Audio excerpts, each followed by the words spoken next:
fall reading series. I'm Elle Renee, everybody just calls me Elle. I'm the Assistant Director of Fury's Flower Poetry Center, where I work to manage all of our programs and events and collaborations, offering the vibes for the people like you. Okay, clap one time for yourselves. A few little housekeeping bits. This, as I said, kicks off our reading series, but how many people know about Fury's Flower? Oh, we got some people who don't know and some people who do. Great. Let me tell you, 2.5. Fury's Flower is the nation's first academic center dedicated to Black poetry. That's right here at JMU. Yes, it's a crown jewel that we have. We bring Black poets from across the world to JMU. We conduct workshops, we do reading series, and we are the home of a very key historic event that I'm delighted to give you a little prep to that we have just announced this week. How many of you all are going to be here in 2024 in the fall? Okay, so all of y'all need to see, all of y'all, Fury's Flower holds a once in a decade. Once in a decade. How many years is that?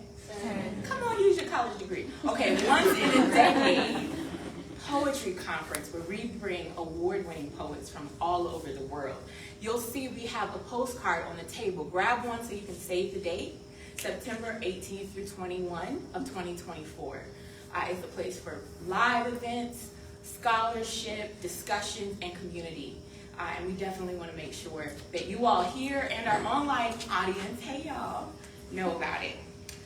As I said, we're kicking off our wonderful reading series. You also saw there is a wonderful booklet of all of our events, which is coming up for the fall. So make sure you grab one of those. But we're setting the bar high tonight because we have our first reader, Gbenga Adesina, who is going to be introduced by our fearless leader, Ms. Lauren K. Allay. Let's give it up for Lauren.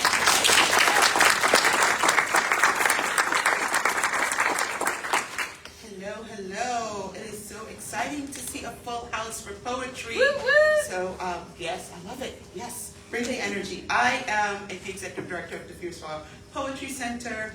I'm a poet. I am really, really excited to introduce our reader. So I'm going to read a whole lot of things about him. When Fury's Flower advertised last year for the Mellon Foundation Fellowship for Black, Global, and Diasporic Poetry, it was really fun to put that on a sign. We knew we were looking for a bit of a unicorn. We needed someone who could who was doing innovative scholarship in poetry, particularly Black poetry, and even more specifically, scholarship on the poetry of the Black world outside of the United States. Because I'm trying to advance our mission and to extend our reach beyond American borders. So this is a position that's funded, as the title says, by the Mellon Foundation and Fury's Flower in partnership with JMU Libraries in the house. Got a grant, and that supports two things about that fellowship. One is that the Fury's Flower Archive and the conference that Elle mentioned that feeds the archive. And so this person also had to have some facility with archives and be able to assist in the convening of the poetry conference. We also, Fury's Flower publishes educational materials. Our mission is to celebrate, educate, and preserve. So educational materials, we publish 3 anthologies, multiple online events, and resources. And so this person also needed to have some editing experience, some publishing experience. And so, you know, we were looking for magic. Well, I'm here to tell you magic is real. Soon to be Dr. Adesina comes to Fury's Flower and to James Madison University with interest, experience, and enthusiasm in all of those areas. He's from Nigeria, is currently a PhD candidate in creative writing and post-colonial studies at Florida State University. His scholarship examines Black feminist archival poetics with a focus on narratives of migration, belonging, and displacement at the intersection of poetry and post-colonial studies. He's finishing up his dissertation, wishing well, titled The Magnitude of Home. His scholarly work has received support, grants, and fellowships from the Schomburg Center for Research in Black Culture in New York, the Volter Shakespeare Library in Washington, D.C., and the historic Harvard Woodbury Poetry Center, among others. Adesina is the co-founder of A Long House, a digital journal, a new frontier for diasporic thought, stories, and critical discourse. As editor, he has published through The Long House over 100 stories, essays, poems, and critical discourse by Black global writers from all over the world. Are you hearing these boxes get checked? Okay. And icing on the cake, as you will discover shortly, Gbenga is also a phenomenal poet. Prior to his PhD work, he earned an MFA from New York University, where he was a Goldwater Fellow and a Diasporic Fellow. He was also the 2019-2020 Olive B. O'Connor Poetry Fellow at Colgate University. His work has been published in the Harvard Review, the New York Times, the Yale Review, Prairie Schooner, among many others. He's the author of a chapbook, Painter of Water, which was selected by Kwame Dawes and Chris Abadi. I'm stopping here to say Kwame Dawes is one of the two honored poets at the 2024 Fierce Flower Conference. And that was published in 2016 as part of the New Generation African Poets series by the University of Nebraska-Lincoln and Akashic Books. He jointly won the 2016 Brunel University UK International Poetry Prize, chaired by Bernadine Evaristo, who is a literary superstar, and he was the winner of the 2019 Palette Poetry Award with his long poem, Surrender. Adesina's work is both ancestral and innovative. It is earth and water poetry, both rooted and fluid. The poems will make clear that his scholarship and his poetry are not distinct, but engage, enliven, and inspire each other. We are in for a beautiful and transformative journey, and I am so excited to introduce and welcome, and I want you to welcome with me, Gbenga Adesina.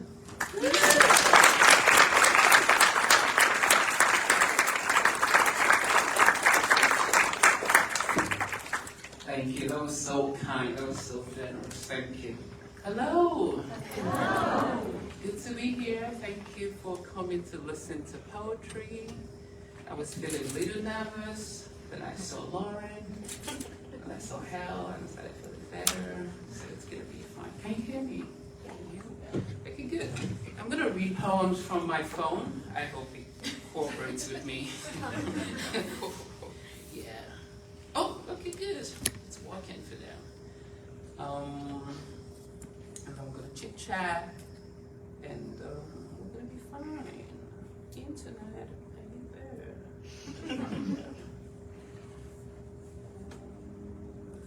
I knew this was risky, but I'm trying to be Gen Z, so it's like, good, it's working. Awesome. Alrighty, so I'm gonna read poems to you. Some of the poems about grief, in a way, but they are also about migration, what it means to migrate. I suppose in some ways they're about love, and hopefully maybe at some point some joy, no guarantee. But they're definitely about grief and migration. My father passed a few weeks before I migrated to the US some years back. So what that meant for me was that my journey has been braided, with grief. There's the loss of a parent, but there's also the loss of a country, and there's the loss of a culture, the loss of a language, etc., and things like that. So those threads run through my poems, but we'll see, okay? What else should I tell you? Well, I'm reading them from the internet, so I hope ChatGPT or something else that's not taking over. But I think they're just poems, okay? Alrighty, we're gonna start with this poem called Glory. I think it's a kind of an invocation. I hope so. Glory.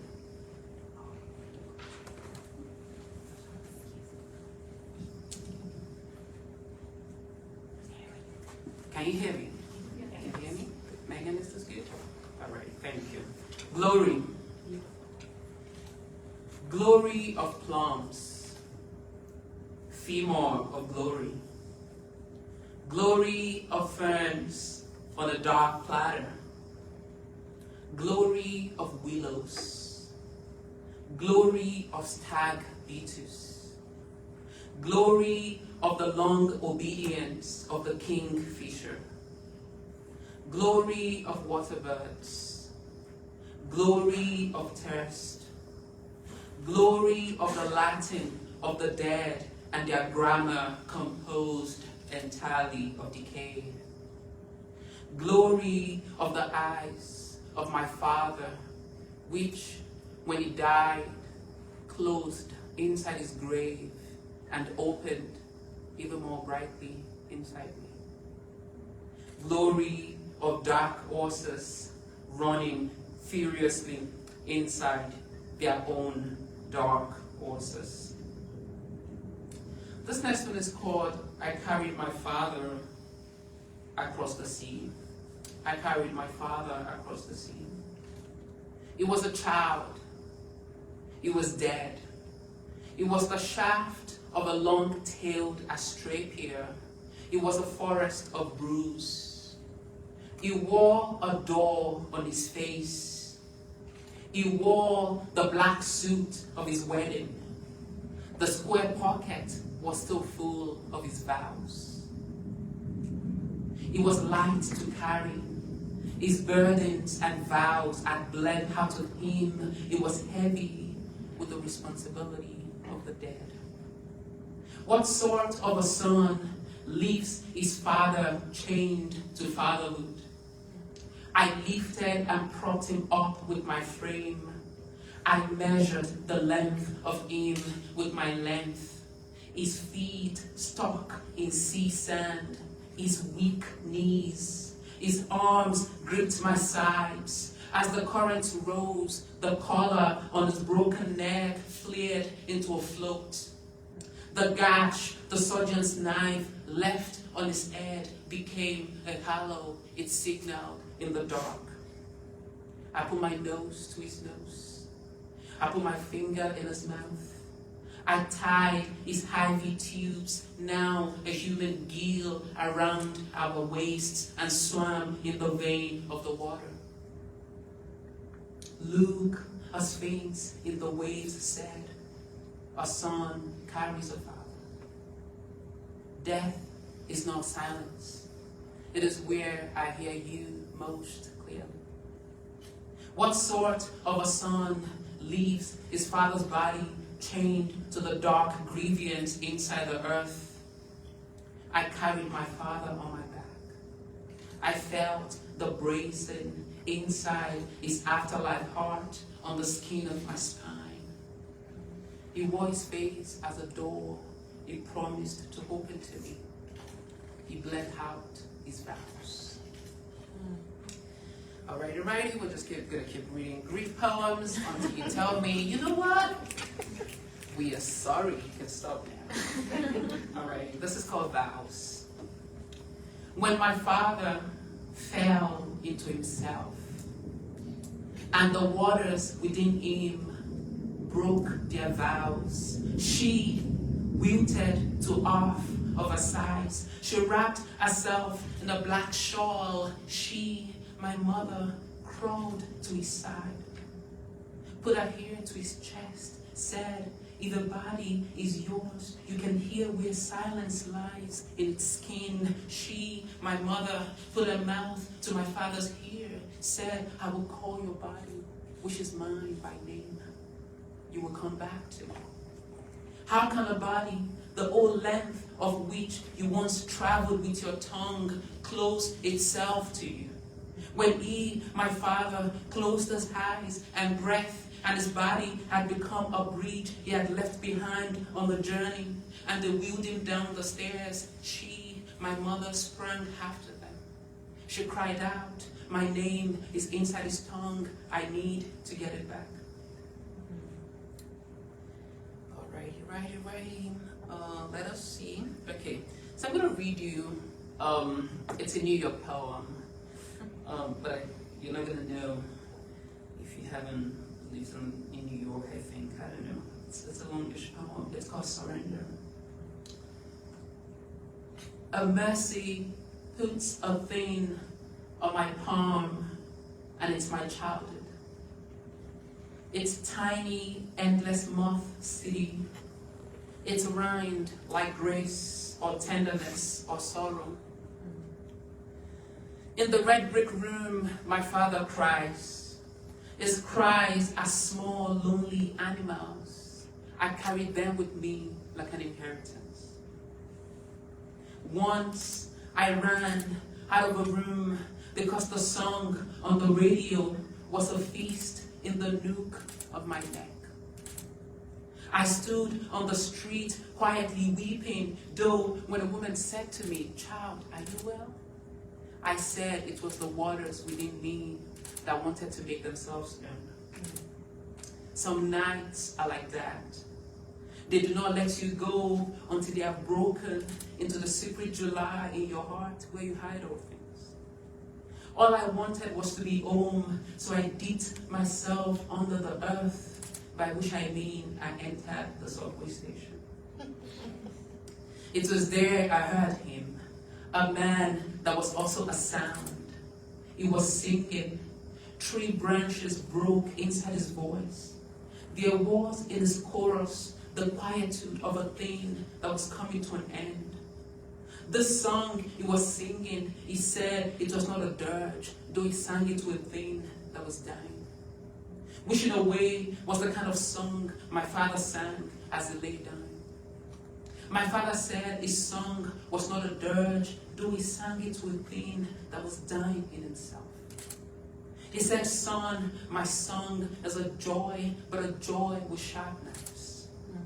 So my laughter is a thing with a sharp edge, and my joy a trembling. This man I saw, his locks of hair, which ran down to his neck, were the visible borders of a country that was inside him. And the sound he made was the sacred language of a nation unto which immigrants were called. It was as though I had sliced through the ocean and arrived here only to run into my childhood. And I did not want to make myself open, but I was made open, for certain songs do not ask your permission. I raised my hands and moved toward him, naked before the song. I said, "Dear music, dear childhood, take me, take me." Woo. Alrighty, thank you. I'm gonna now seek some water. Thank you. You know, sometimes when I teach poetry to undergrads, they come to me and say, what should we do to write good poems? And I tell them a strange thing all the time. I said, drink some water. Start with hydration. You're gonna need it for the mind and the brain, you know? Thank you. Earlier today I was coming here just to, look around and be sure I know how to get here. And it was this young man who gave me the direction. Oh. Yeah, he's in the Good to see you again.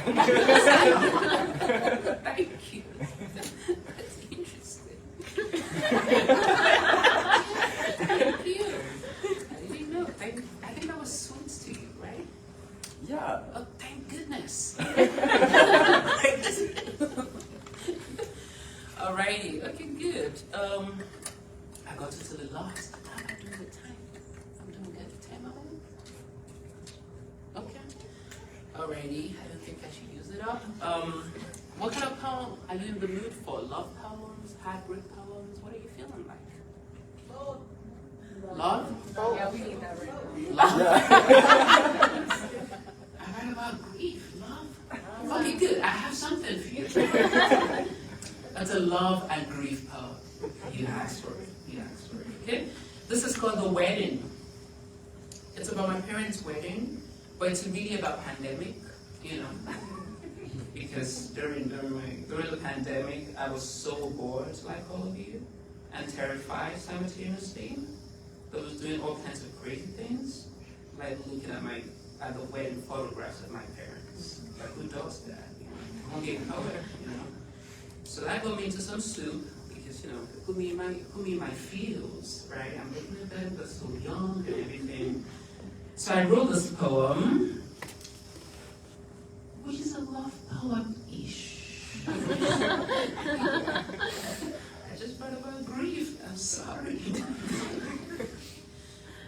It's called The Wedding. You asked for it. The Wedding. She wore a crown. She wore a white veil. Beneath the veil, she wore the face of her mother, a translated story.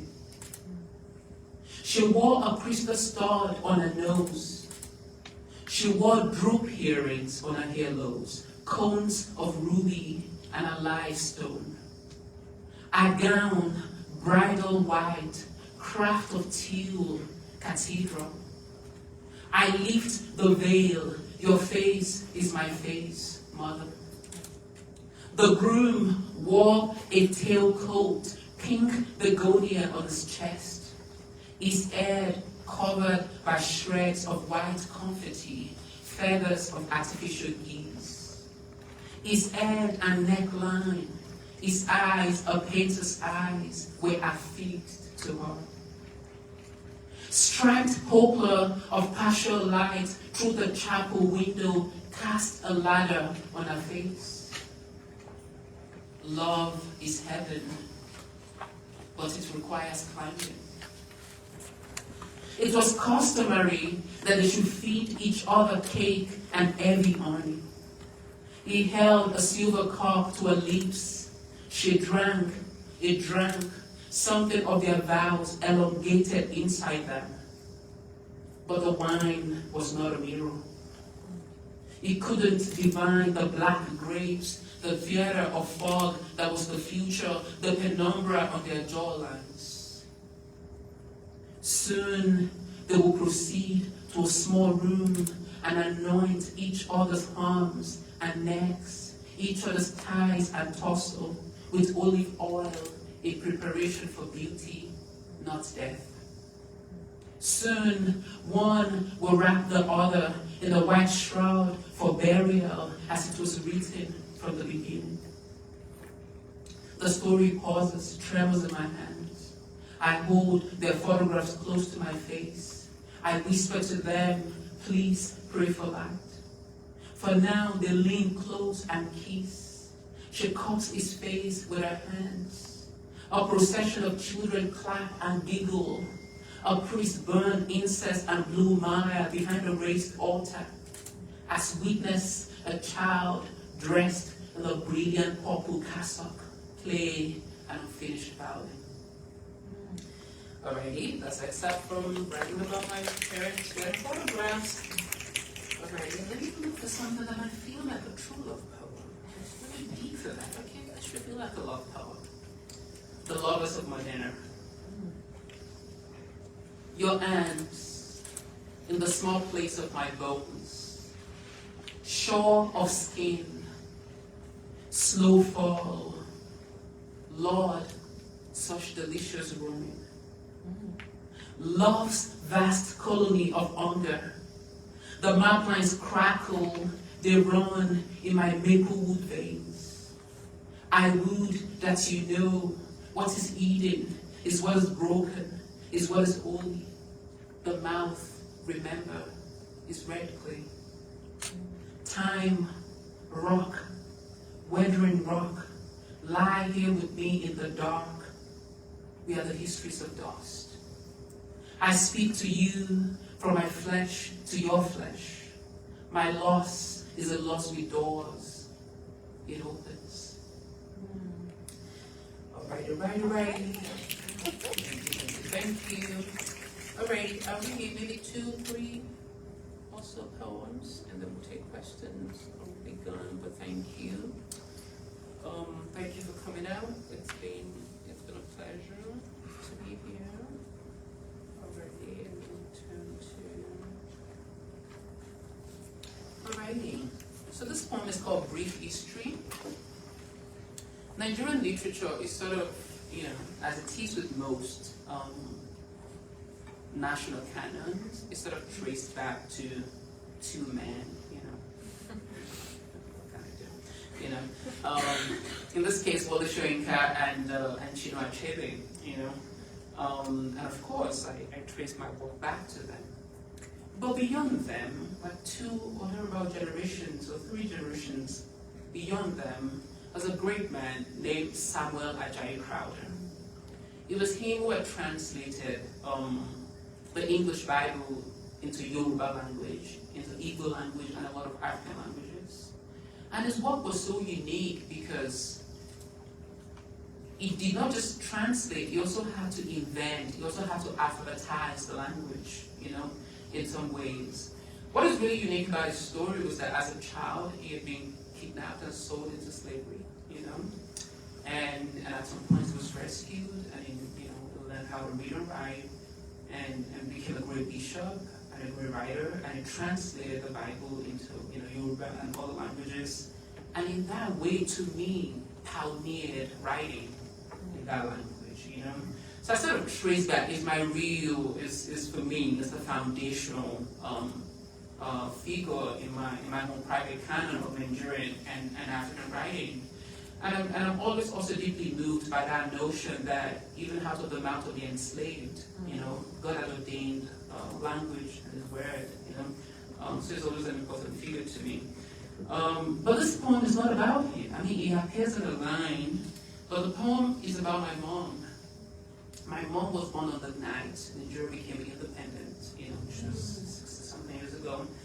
And I tried to imagine what it might look like to tell the story of a very complicated country, which Americans know anything or two about, right? Just checking. So I was thinking, what do I mean to try to write the history of a country as the history of a single night? To think of all those characters. People wanted to change things. People wanted to do good things, but also crazy people who wanted to, destroy things. I can't swear we're recording this, but you get my point. So this is what this poem is about. It's called Brief History, and it's dedicated to my mom. The night the flag of the British Empire came down in our country, the cry of a wolf was heard in the wild. In a monastery near the Delta, a woman saw stone doves flapping their cherubic wings in the dark and panicked. But it was the white cenotaphs of Christian missionaries.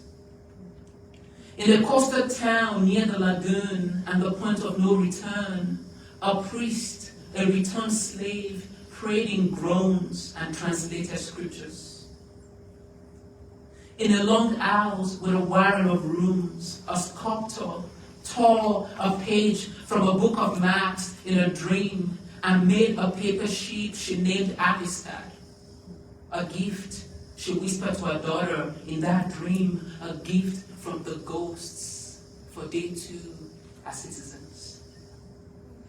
That night, street sweepers, some of whom were shepherd poets, leaned their mouths close to the shrubs and star-apple trees of their villages and chanted as they sweat, believing that the earth had ears and could be made tender by miracle speech. That night, a young playwright dreamt and saw the swaying dance of tall trees in a dark forest. In a tower with a colonial balustrade, young soldiers slept and rehearsed in their dreams the future deaths they would bring. Among them were future dictators. They believed cruelty was their destiny. All the families had sons they would give to the war, so they prayed for daughters. A country made for ruins. There was no country. In a group of sprues, a widow, before a child was lowered into the grave in the dark, closed his eyelids in the coffin and said, "Hurry on now, go meet the king." It was a dream. In a deeper dream, in a rotunda of plums, voices were heard among two pillows, the laughter of spirit's children. A garment maker, my grandfather, muttered in his sleep, oh God, what a century." A black orc lifted above a white cliff and disappeared into the blue wine jar of heaven. It was a dream. there was no heaven. This is the history of the night my mother was born. Alrighty, so thank you. What a generous crowd, thank you. So I'm going to close out. We're going to return to final poems. So I'm going to close out with two final poems. Okay, actually, just one final poem. Alrighty. I'm going to read you this poem called Ode to What I Did Not Know, and then Held Your Hands. And we'll be out, okay? Thank you for listening. This has been wonderful. Thank you so much. I really appreciate you for coming to listen to poems on a Thursday night. Thank you. That meant so much to me. If it was Friday, that would have been unbelievable. If it was Monday, I would have been less grateful. Monday. On a Thursday night? Friday's coming out? Thank you. I appreciate it. Thank you. This is Ode to What I Did Not Know. Two animals, doe-hide, sleek across the road into the shoulder of the night. Their feet learn the reptile skin of earth, dark roots, the teethers of dream. I wake up away from myself. The fast animals of my eyes crash through tickets into a sky-colored beach where I suddenly look up and see that my tongue is a country of birds. This water twists like a snake to taste itself. Water says, you know, I have never tasted of myself. I do not know myself. On a morning radio show about lines and colors in America, a man phoned in. There was a child howling in the outs of his mouth. He said, please listen to me, please. I'm prejudiced. His voice cracked. He said, I need help. What spilled out of the stereo lay on my floor, breathing. It had pores so dark, Lord, the fees of it. Some nights I wake up panting, knowing that I'm a stranger with accent, homeless in the childhood country of my body. Some nights I clench my fist, my teeth. I try hard to not turn on my bed. I fear what lives in me might spill out and darken the floor. A knife, not silent, sliced through us. What is lost, if not your body, refusing to give you back to yourself? All right, my last poem for tonight is called Elegant Hands. Again, thank you so much. Thank you for being such a wonderful crowd. Thank you, Lauren and Elle and Megan and Sam and Jamie and Taylor and India, all of our people at Prairie Flower. Thank you for making it a wonderful place. Next semester, I'm going to teach you a class called Celebrating the World of Black Poetry. You better come. Yeah, it's going to be fun. It's going to be fun. It's going to be poems, photographs, music, all of it together. Just the fullness of the range of poetry and the kind of magic poetry does. So you should come, okay? All right. This is called Elegy of Hands, and now we'll return again to grief from my father. It is that my hands are also my father's hands. And where the lines meet on the palm, both of us have met and sat, each with his own silence, not speaking. It is not that we're fighting, it is the shape of love we have come to. He keeping to his script of being dead, and I doing the pose of the living in retaliation. It is the shape of love we've come to. On my way to the train this morning, I cut through a small field of elms and birches and thought I saw from afar a white cluster, a crown of egrets that had landed on the ground. But really, it was a cemetery. It was as though the gravestones were holding hands. It was the kind of thing that would have made my father laugh, gravestones holding hands. I say this to him as he sits beside me. In what is a dream or not? And yes, he laughs. He reaches out his hands towards me. I take the hands. I keep to the pose of the living. Thank you so much.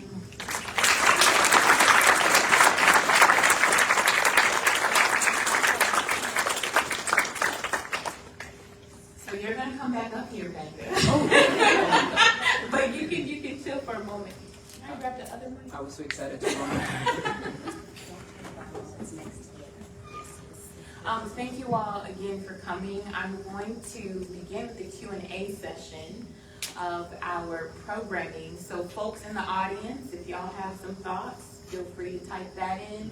Folks here, would anyone want to start us off with some questions for Gbenga? Now I'm gonna move so you can just show your hand to me and I will come to you. And while you're thinking of them, okay, we'll start here. Well, I guess what came to mind was what inspired you to write poetry and like what got you into it. Thank you. No pressure, no. Yeah. Who knows? I should say that, I mean, as an African, as a Nigerian, of course, I mean, and my boss, Lauren, can also testify to that. We did not start out studying poetry, because how do you explain that to your parents? Like, what kind of madness is that? So I didn't study poetry, in fact, not in my undergraduate at all. As a child, and the wonderful thing about parents is that it sort of lead you on this path, right, as a child. And then when you're around 18 or 19, and you want to take that path seriously, they express incredulity. What? Oh, but we're just buying you books. So what? Come on, you know, like, oh my God. You read a little poem and then you go become a doctor, right? So we went through that phase and things like that. But it was my parents. There were a lot of books, there were a lot of memorizing things, you know. A lot of memorizing scriptures, a lot of memorizing poems. In fact, when I was little, my parents would entertain their guests and visitors by saying, recite that thing you memorized the other time, you know? And I was always so happy to just recite it to them. You know? So when I became a young adult and I was like, you know what, I think I'm going to become a poet. They were like, huh? Stop that. What kind of joke is that? You know? So I didn't set out. I thought I would do it by the side. Just write it in a journal and things like that, you know. But if you do something really passionately, especially without the pressure of hoping that it will reward or feed you, at some point it will start to choose you back, you know. It takes a while though, you know, but it will start to choose you back, you know. And you know, people like Lauren and Dr. Becky Childs would say they want to pay you for that, you know. Which cracks me. I'm like, what? You know, yeah, so that happens, you know. But you have to just do that pleasure for language and childhood, you know, you can feel it, you can hear it. So that was how we started. But thank you for that wonderful question. We have another question here. Thank you very much, Gbenga, for your presentation. I love the range of poetry you read for us. Could you please reconcile the preeminence of men in Nigerian literature and the prominence of women? Right from the onset, whether it's traditional setting, whether even if it's within institutions, whether in family, women have always played this prominent role of priming, of nurturing, of developing very grand ethos. So, could you please? Thank you so much, thank you. Thank you so much, thank you for coming. That's why your touch shirt made me feel better just to see you in the crowd. So I think what is true for not even the current Nigerian literature, but you know, the canonical thing,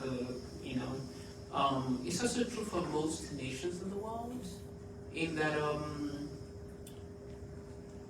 I mean, I think one of the most universal things is patriarchy. It's just so universal. I feel like that's one thing everybody agrees on, and in the case of Nigeria, what had happened was that when the colonial masters were sort of leaving, and they sort of wanted to train people, not really to replace them, but to, people they could give the language to and educate and, and things like that. That opportunity mostly went to men, right? To boys. They went to those prestigious schools, government colleges, and all this. But like Prof rightly said, in fact, in our culture, women are often the custodian of long memories. People would know these long Homeric poems by memory. In fact, my grandmother, my mother's mother, up to today, is a member of a local native band like that in our village.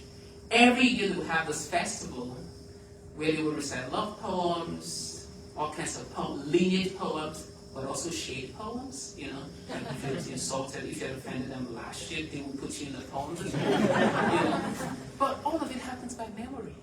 Nobody writes anything down. Thousands of lines, in very joyous, in very brilliant manner and things like that, But of course, when it comes to power, the people given the opportunities to go to school, So Wole Soyinka, who was a genius, went to this incredible school, then went to Leeds. Chinua Achebe went to government colleges. So they get the education, which means the exposure, right?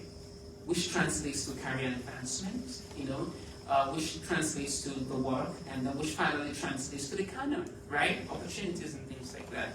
One of the incredible things we've seen, though, is how that has sort of been reversed in just amazing ways, with Chimamanda Ngozi Adichie. How many of you knows Chimamanda Ngozi Adichie? So right now, most of my Nigerian friends who are novelists are women, and they usually make money, they sell the books, and, novelists can get rich if they get lucky. And the men are poets, which means they're condemned to being broke.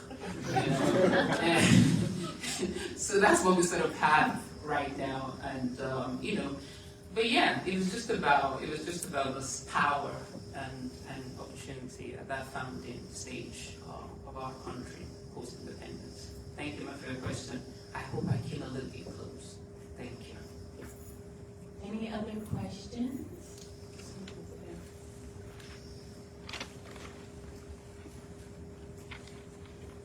Hi. Hello. I would like to talk more specifically about your poem, I believe it was called I Carried My Father, and about the configuration of duty and guilt, because those are the kind of the themes I was picking up on. Are you an English major? Yes. And a poet. Yeah, this is an everything workshop questions, so my heart was like, ooh. Yeah, you're right on point. So what had happened, again, just like I said, I suppose as it happens in most families, parents pass on their dreams to children and things like that. My parents, they had their own relationship with the US and things like that. But around that time, my parents just started to think that, we wanted to travel. And I'm like, okay,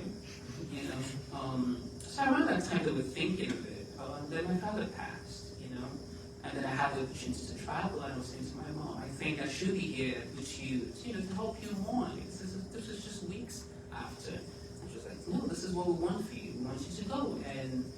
And so that was always there. Now, my dad was a very sweet, very kind, and also just very quiet. That's very stoic. We would just not talk that much, So it was sort of strange after I passed and I traveled to the US and I started having this dream of my dad trying to talk to me,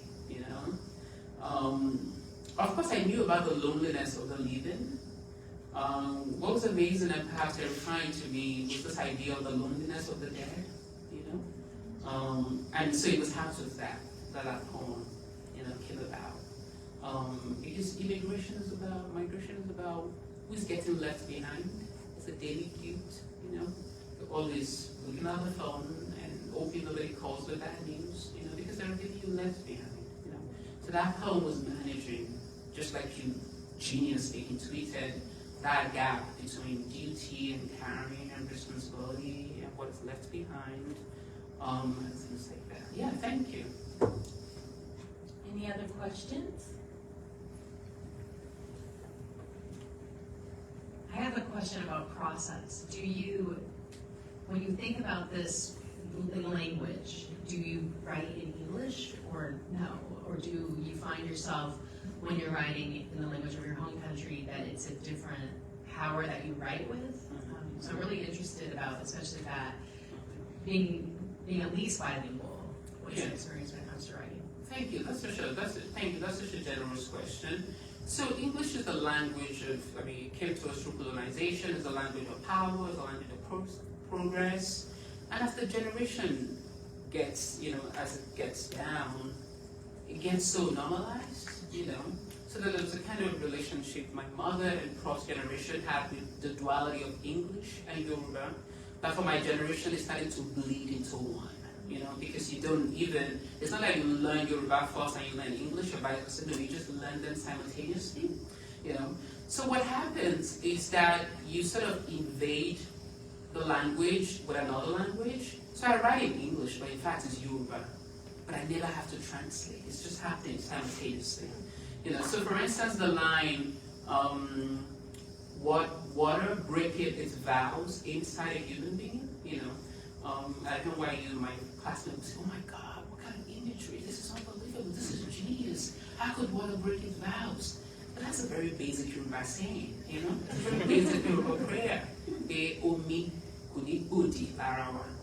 That the water within your body will not go in the opposite direction that they had vowed to go, So that's always in my poem. That's always in my poem. It's just always there. It's that duality of language. I never have to translate. It's just due to the education. It's just automatically there. I dream in Yoruba. Yoruba is the language of my love. But English is the language which I mostly write. I do translation exercises. So when I write again in English, there's a freshness to it. Yeah. But thank you so much for that very thoughtful question. Someone else had a hand here? Oh, okay. And I thought, was she raising her hand all the time? Were you raising your hand now? No, my glasses are bad. So when you're talking about bringing together your languages and how you deliver them, you also talked before about how you love kind of culture and family and language. Do you think that bringing them together and writing in English and delivering this culture and this imagery to us in English is bringing together some of those ties, crossing that ocean for us, you think? That is a wonderful thing to say. By us, do you mean this crowd, the U.S.? What do you mean? Anyone that can. Yeah, because the U.S. is so multiple. Sometimes I'm hanging out with people in the U.S., but it feels like back home, And we're still in the U.S., we're still far away, but those people feel like home. And sometimes you read into people and you're like, what am I telling them? So that is always happening. But I get what you're an English major too, right? So I get what you're intuiting. Yes, that notion to sort of reconcile all the losses, In fact, that is why I write poems, because if it works, at least briefly, you sort of feel as if you've crossed all the gaps at once, all the distances, all the journeys, all the nostalgia that, in this poem, I've sort of bridged that gap. So yes, I'm in constant pursuit of that desire to bridge the gap, to feel all again through language and things like that. Of course, on most days it doesn't work, but occasionally it works, and you just feel so happy. So yes, the poems do that, but occasionally. Thank you. Beautiful. So I have one last question. I thought she had a question. Was there a hand? Yeah. Oh, another question on this side. Okay, sorry, did not see your hand.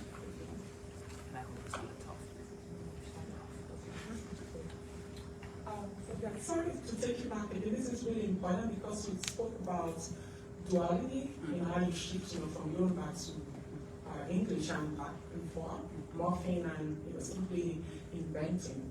And it leads me to, think about the tendency of your generation, and just a generation before yours, this tendency to occupy third space, to transcend your Yoruba-ness and English, to co-opt other languages within your orbit, to also use that which is invented, which is pidgin, as this influencer that happens.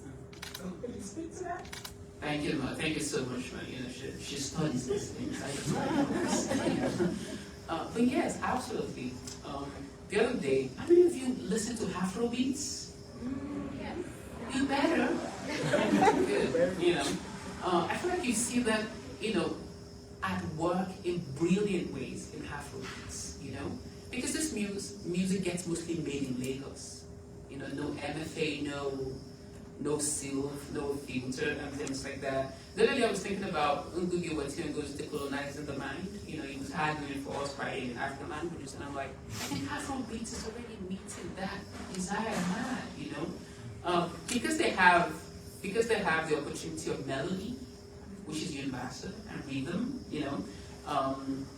their listeners can listen through surrender without pursuing meaning, textual meaning as a word, which is not an opportunity poets really have, but you see that a lot in Afrobeats, Just like she rightly said, we're also people who are traveling, and travelers are gatherers, picking up slangs, picking up ways of doing, picking up ways of thinking, of doing things, and creolizing, hybridizing, doing all of those things. And I've just finished writing a poem that in Yoruba is Ijala, which is a praise song, but it's written in English, And so when I read that poem, I'm sort of laughing inside my head, because I'm doing this simultaneous things, this multiple things, inside the work I do, So the two languages, in fact sometimes three, sometimes four, create this new thing, What just blows my mind about Afrobeats is how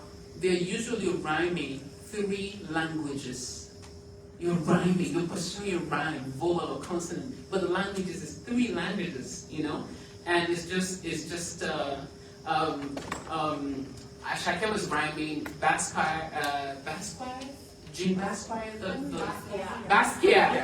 Basquiat, thank you, with Alafia, who does that?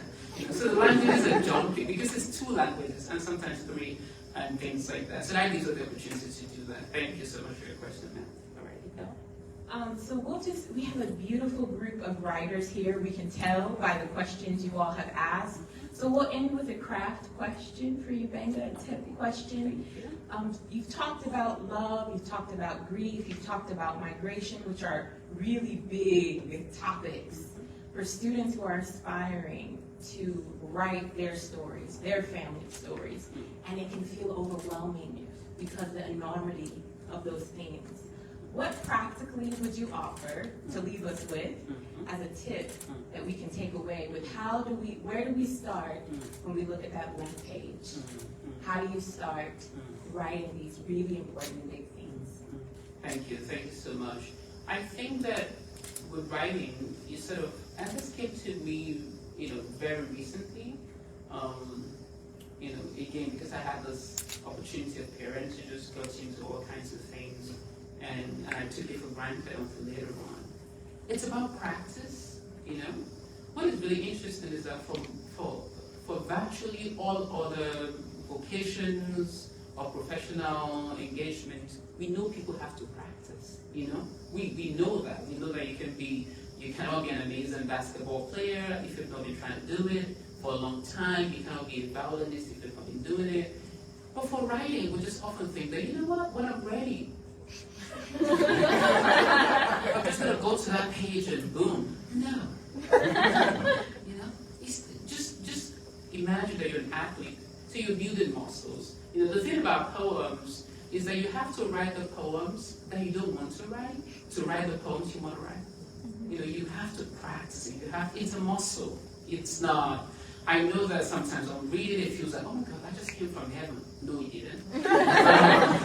It's a lot of draft, a lot of, and for me in writing, there's something I call my reward poem, and we usually come maybe once in a year or once in 2 years, which is that when you struggle to write a lot of things, a poem will come to you fully made, and it's the reward of the other things you've been doing.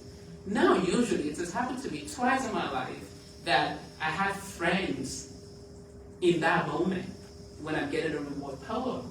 One time we had an exam in college, I told you we didn't study poetry, right? So we had a science-based exam, we're all reading in this room, and I had a whole poem and I'm writing it down. And this kid's like, what? This is crazy. This is what you do? And I'm like, no. This is just that moment in which the reward is coming for something you've been doing for a whole year. So practice, poetry is a way of seeing the world. Sometimes it manifests as a poem on the page, but a lot of times it doesn't even manifest as a poem on the page. It's just a relationship with language and images, and it's a lot of practice, daily practice, weekly practice, so that when it's time to write everything, you have skills, you have muscle, you have things to do. So I advise you to just get into prompts, just write with prompts, write against inspiration, write without inspiration, so that the day inspiration comes, it can meet some skills and some muscle, which it's just practice, like every other thing. Thank you so much, Hal, for that one. Beautiful. Let's give it up for Gbenga.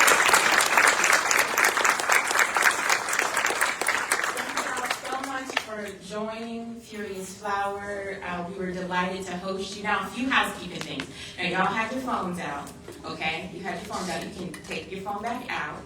And you see this beautiful black and white QR code that says, please take our survey. We asked you nicely. We said, please.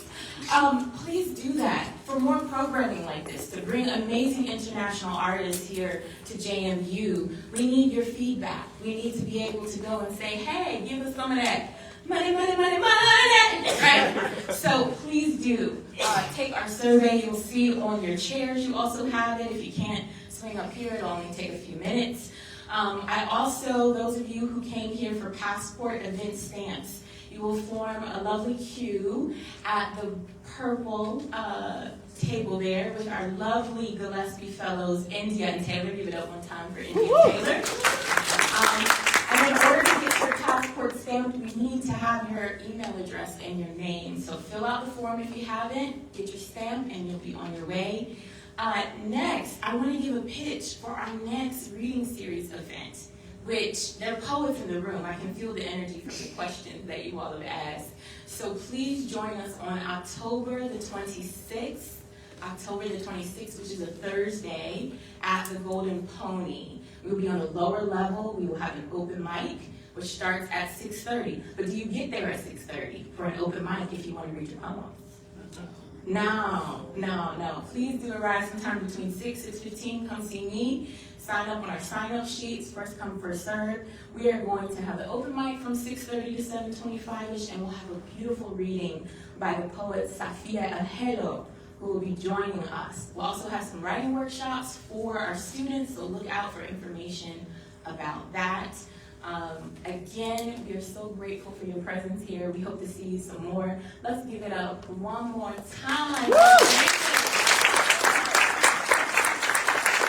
thank you to our lovely online audience. We hope this reaches far and wide. Please spread it with your friends and let the people know about the good work that we are doing.